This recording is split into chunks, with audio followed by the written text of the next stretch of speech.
ស្រក់ពេលដែលអូនលីបងទៅឆ្ងាយ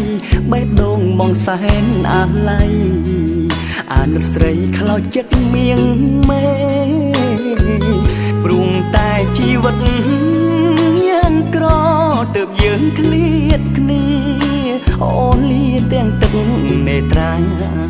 ទៅធ្វើការរោងចក្រភ្នំពេញ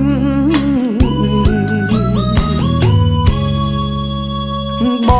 ងធ្លាក់ខ្លួនឈឺធ្វើការអ្វីធ្ងន់មិនកើតទេនៅផ្ទាំងបានត្រឹមធ្វើស្រែបងអាណិតអូនខ្លាំងណាស់ថ្លៃត្រូវចាំពាក្យបងទុំបីជាមានរឿងអ្វីអូនត្រូវតែគិតដល់ប្តីនោះពីស្អីអូននឹងស្បាយចិត្ត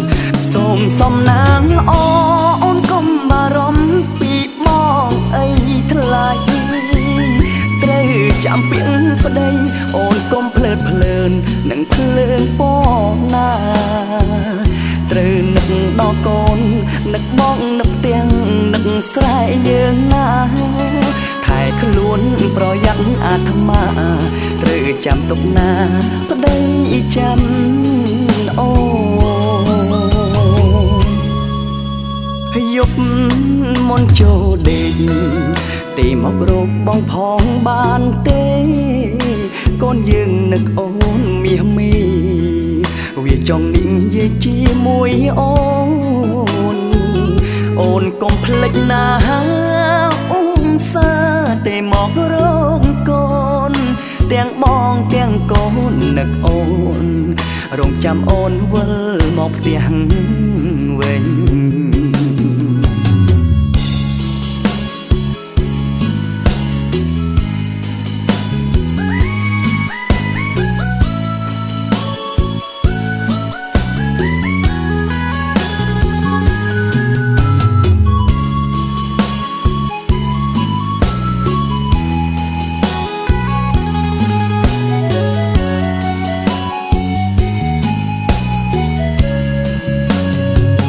សូមសំណាងល្អ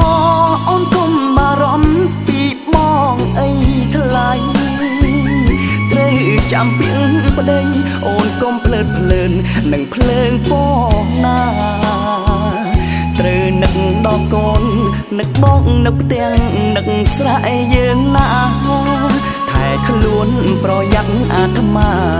ត្រូវចាំទុកណាប្តីចាំអូយប់មុនចូលដេក